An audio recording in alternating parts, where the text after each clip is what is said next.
A short presentation on on some of the work we're doing with urban fisheries in South Dakota, and let's see that. Okay. As you all know, we have sort of a dilemma in fisheries in that most of our good fishing opportunities are located in rural areas, and yet nationwide we are becoming a more urban society. So you've got a longer travel distance to get to these fisheries, and people who move to these urban areas have numerous recreational opportunities that compete with their desire to go fishing. So nationwide, even though we're doing quite well in South Dakota, nationwide there's been a declining trend in angler numbers. South Dakota is no exception. Believe it or not, nearly 43% of us reside in the 8 largest cities, and the Sioux Falls metropolitan area now has 30% of South Dakota's population. So what states have decided they've needed to do is they need to provide fishing opportunities that are close to these urban areas, close to the people, so that they will eliminate the constraints of time, travel costs, and costs to getting to these fisheries. So we manage about 31 urban and community-based lakes that total about 341 acres east river. West River, we manage about 12 lakes totaling 184 acres. Our objectives with some of the work that's been done were to use a creel survey, or actually a couple of creel surveys, to evaluate angler use, catch and harvest rates, return of our fish that we're aggressively stocking into these fisheries, and trip satisfaction at two of our more popular urban fisheries, the Brookings Lakes, 5 lakes in and around the Brookings area, small lakes, and at the newly created Family Park Pond in Sioux Falls. One of the things we wanted to look at was angler age distribution at these waters, and compare that to statewide statistics as well as the national demographic. The reason for this was we wanted to see if we were attracting younger anglers to these fisheries. And we also took a look at the influence of various variables on angler trip satisfaction. So on to our results. As you can see, it's pretty impressive. 28-acre Family Park Lake supported about 26,000 hours of pressure each year. And that's similar to what we get on our popular fishery on Brant Lake, which is over 1,000 acres in size, and not too far off the mark for Lake Madison. The Brookings Lakes didn't support as much pressure, but still, at 66 acres, they're providing 11,000 hours of pressure each year, so similar to what we see on many of our large lakes. If you want to look at it from a different angle, as hours per acre, I mean, these small bodies of water blow our larger lakes away. Family Park provided about 1,200 hours per acre of water each year. That's probably 100 times what we see on our large lakes on a per acre basis. Still, I had to bring this out. This comes from our strategic plan that we just completed East River. And as you see, you know, the urban fisheries are providing quite a few angler days, maybe 35,000 angler days and $2 million in revenues. But if you compare that to our natural lakes, they still provide the bulk of our angling opportunity at almost 700,000 angler days. One thing we wanted to look at was, you know, when Family Park was constructed, we provided money or funds to create some enhanced fishing access sites, such as fishing piers, boat docks, hard points. They're big flat rocks out there that you can fish on. And we wanted to see if they were being used. As you can see, is there a pointer on this, Chris? Okay. There we go. Almost half the fishing pressure occurred on the 4 fishing piers, and I would say that the bulk of that probably occurred on the 1 fishing pier, this one right here, that was located by the northwest parking lot. So they were definitely getting used. Hard points, those flat rocks, Similar amount of fishing pressure occurred there as to the entire rest of the shoreline. So these places are getting used. These amenities they attract anglers. One way we can gauge the quality of fishing is to look at catch rate, which is the number of fish they catch and harvest, plus the number of fish they catch and release per hour, or harvest rate, which is the number of fish they take home per hour on average. As you can see, for Family Park, they caught about a fish an hour, whereas the Brookings Lakes, they averaged about a fish and a half an hour. If you look in the literature, this coincides with pretty good angler satisfaction in other states. This is sort of a target they have for their fisheries. So we're providing some pretty good fishing. Now, harvest rate was a fraction of that in both cases here, and which shows that anglers are releasing quite a few of the fish they catch. Partly because some of those fish are too small to keep, and then others are just choosing to do catch and release. Winter fishing, catch rates, harvest rates were basically about half of what you see in the summertime. So, and this is what you typically see on all fisheries. Fishing's just a little bit tougher during the winter. Oops, let's go back here. I'm going to talk about a few of the species that we stocked and some of the stats from those. Rainbow trout, when we put trout in, they are definitely the most targeted fish species by anglers. However, the bulk of anglers are actually generalists fishing for anything that bites. Trout-stocked waters attracted anglers. In other words, they supported the highest fishing pressure, especially on a per-acre basis. If we look at some trout catch and harvest rates here, we see that little Indian Hills pond in Brookings, about an acre pond, supported the best catch and harvest, tremendous catch and harvest rates. They averaged from a fish to over 2 fish per hour of fishing they caught. Family Park, which was heavily stocked, catch and harvest rates were substantially lower. Summer catch rates ranged from about 6 fish every 100 hours fished to about a third of a fish an hour. Whereas it's funny, if you look at the November catch rates, they were substantially higher, and that was after the fall stocking. And what we see here is in November, you're getting some die-hard anglers. They're targeting trout, they're experienced, and they more readily caught fish than the average person just coming out in the summertime for just a fishing trip. We were a little disappointed. Anglers only harvested less than a third of the stocked trout in Family Park, and based on the amount of pressure and the density at which we stocked fish, we were hoping that they would harvest substantially more fish, a much higher percentage of those fish. So we were disappointed in that. If you look at the Indian Hills pond, you see a different story here. Of course, you've got the wildly successful trout extravaganza that the Brookings Optimists put on, where you get 700-800 kids in a 2-day period fishing out there and catching all kinds of trout. But anglers harvested nearly 90% of the stocked trout. So they about got them all out of there.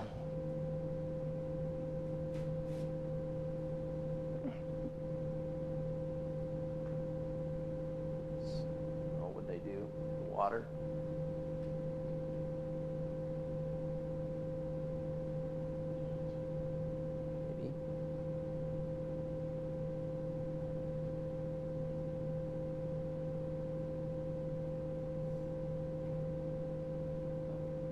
Water activated, or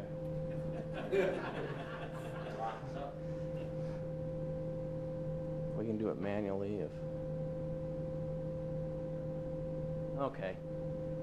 Anglers pretty much kept what they caught. They only released about 15% of their catch. Next.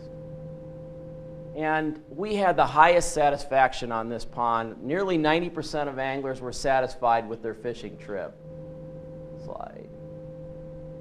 If we look at the Dakota Nature Park East, we see a little bit different story. Now, if you're familiar with Brookings, the Nature Park is the new complex there, and this is the smaller lake within the Nature Park complex. Thanks, Chris. I don't think it's my phone. Anglers harvested. Similar to Family Park, anglers only harvested about 25% of the stocked trout. Once again, a disappointment. We were hoping for better. However, there, anglers did release quite a few of the trout that they caught. About 60% of those trout went back, so a lot of catch and release was practiced. And an added benefit of the trout stockings there, especially the fall stocking, was used as was very popular with ice anglers. You'd see groups of people out on the ice all winter long catching trout. Northern pike is another species we use to manage our urban fisheries, and this has been very successful. We get a great return rate on our northern pike. Between 57 and about 94% of the pike that we stocked into the Brookings Lakes were returned to the anglers, so a tremendous return there. Once again, pike were also popular with ice anglers at the Brookings Lakes. You get a great ice fishery out of it. And we were a little bit worried because if you stock 300 pike into a lake and they can take 6 pike at a time per angler, we were worried that those fish were going to come out of there pretty fast. But what we saw is that few anglers harvested more than 1 pike per trip. So reducing regulations in this case might not really be beneficial, and it might confuse anglers who might not be aware of the regulation change over statewide regulations. Okay, these are just some simple graphs. This is Interstate Lake, the summer fishery in Brookings here. And what this simply shows, no surprise, is that the more pike you stock, the better the fishing. They caught more pike per hour. So that's not a real surprise there. There's a pretty good relationship there. And when they catch more pike per hour, the fishing pressure goes up. So there's a direct relationship between the number of fish we're stocking, at least in this case, and the amount of use the body of water is getting. White bass. White bass was another popular fish species that we use to manage our urban fisheries. This data here happens to be for Family Park Pond. You can see that we estimated that anglers caught almost 1,700 white bass and harvested 813. Well, we only stocked just under 1,100 white bass, so they caught and released, some of these bass were caught and released multiple times, so a really good return on these white bass. Harvest as a percentage of catch was higher for white bass than northern pike. In other words, these were more desirable. More people were bringing these fish home than they were the northern pike. More people wanted to take them home. And thus, return of our stocked white bass was better at Family Park Lake than it was for rainbow trout or northern pike. So we got a better return on our stocking dollar with white bass in this situation. Now, we had mixed success with our white bass stockings on the Brookings Lakes. We had a successful stocking at Gustafson's Lake where we saw over 50% of those bass come back. And on Interstate Lake, we had very little success. Catch rates were low. Only 11% of those bass came back. Now, I've used this picture before. This happens to be a kid fishing Colville Lake where we stocked white bass. And I got to admit, I was kind of proud. I didn't notice this the first time I used it, but if you look up close, a little knee injury did not inhibit this kid from continuing to fish. He just let it bleed, dry up, and kept on fishing. So that was pretty impressive. We also manage these fisheries with panfish, bluegills, crappies, and yellow perch. Our bluegill and crappie stockings actually worked pretty well at Dakota Nature Park West, the other lake in the Dakota Nature Park complex. And they really liked the perch that we stocked into Family Park Pond. We stocked some pretty nice perch, and that was a very popular fall fishery. And when we don't stock them, we get a lot of questions as to why not. So why do people fish these urban lakes? Well, obviously the biggest response, the biggest reason is they're close to home. They're easy to get to. They eliminate that travel cost and time constraint. And then there were a few other reasons that were given here. They'd heard fish had been stocked or were biting, or familiarity with that body of water. Now this is kind of interesting. As I said, we looked at the age structure or the age demographic of people fishing these urban lakes relative to our statewide and our national demographic to see if they might be attracting a younger crowd, maybe serving as a recruitment tool. And as you can see, there was a significantly younger demographic of people fishing the Brookings Lakes than our statewide data collected by Larry Gelati and the national demographic there. This was on the Brookings Lake. If we look at Family Park Lake, once again we see there's a younger cohort of people fishing it than the South Dakota average. But that difference isn't significant when you look at it and compare it to the national averages. The reason being for this, and now those were licensed anglers, this is all anglers. If you compare the age structure of anglers fishing Family Park with that of the Brookings Lakes, you see that the number of 11 and under and 11 to 17-year-olds is very similar between the two waters. However, in Brookings, you've got SDSU, and those college anglers really utilize those lakes. And so you have a much higher percentage of 18 to 24-year-olds at the Brookings Lakes. One last comparison I'd like to show you here is, was at Family Park Lake. This is all ages of anglers. This is year-round versus summer only, and we speculated that in the summer with school out, you might see more young anglers than you did year-round, and that wasn't the case.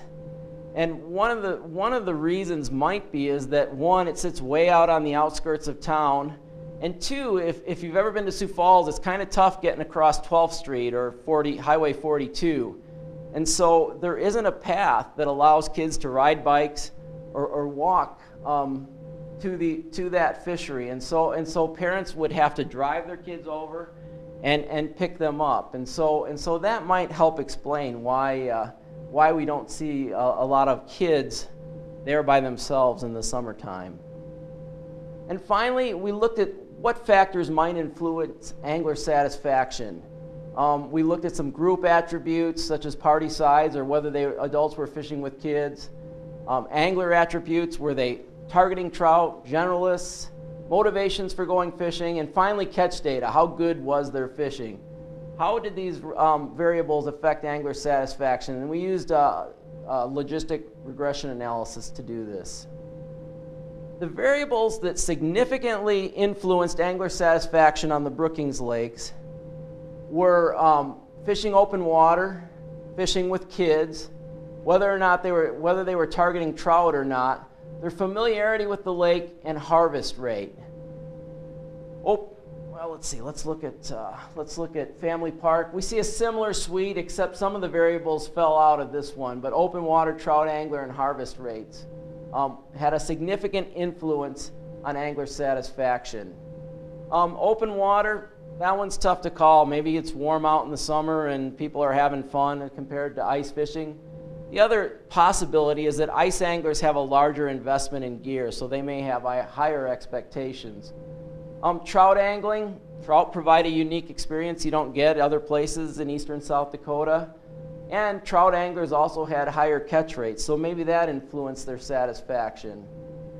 If we look at harvest rates, we can see that anglers who responded that they were very satisfied with their fishing trip had a much higher mean harvest rate than those that were very dissatisfied.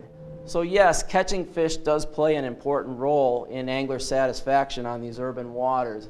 And finally, this is a good one. Parties of adults fishing with kids were 35% more likely to be satisfied than those parties of adults only. In fact, you about had to get down to a harvest rate of 0 for them to become dissatisfied with their fishing trip. So I guess as long as the kids aren't putting the lures up in the trees and stuff, you're happy. So in summary, urban fisheries do generate a lot of use. They attract young anglers. We have to stock aggressively in order to maintain even modest catch rates. Natural production just can't handle the kind of pressure that these fisheries attract. And finally, you can increase the odds of a satisfied angler by maintaining fisheries, one, capable of producing good fishing or high catch rates, and two, it seems like if we continue to stock trout. So finally, what are our future plans? This comes out of our strategic planning document. We need to improve angler access to existing urban fisheries. And that may include, walking paths, flat rocks, this, that, and the other. But it may also include some of the programs that we're using right now. Currently on Family Park Lake, the outdoor campus is providing weekly fishing clinics out there. Things like this, trout extravaganza, even some of the programs that we have in our small communities, they familiarize anglers with these waters and sort of break down that barrier of, I don't know if I can do this. And so they're very important in improving access to these waters. We need to improve our information transfer about urban fisheries. That might involve using social media, QR codes, somehow getting the information out there that these exist, when we're stocking them, when the best fishing times might be, what methods you can use. I think we've made strides in that direction already, but there's room for improvement there. Finally, as I said, we need to tailor our stocking strategies in order to maximize our return on our stocked fish. Fish obviously work well in some cases and not so well in others. And finally, what we'd like to do over the next 5 years is create additional urban fishing opportunities. You know, there's retention ponds out there in these cities. There's a new one in Brookings, which currently don't have any fish in them, and they sit right within these residential areas, and they might work well as a source of fishing opportunity.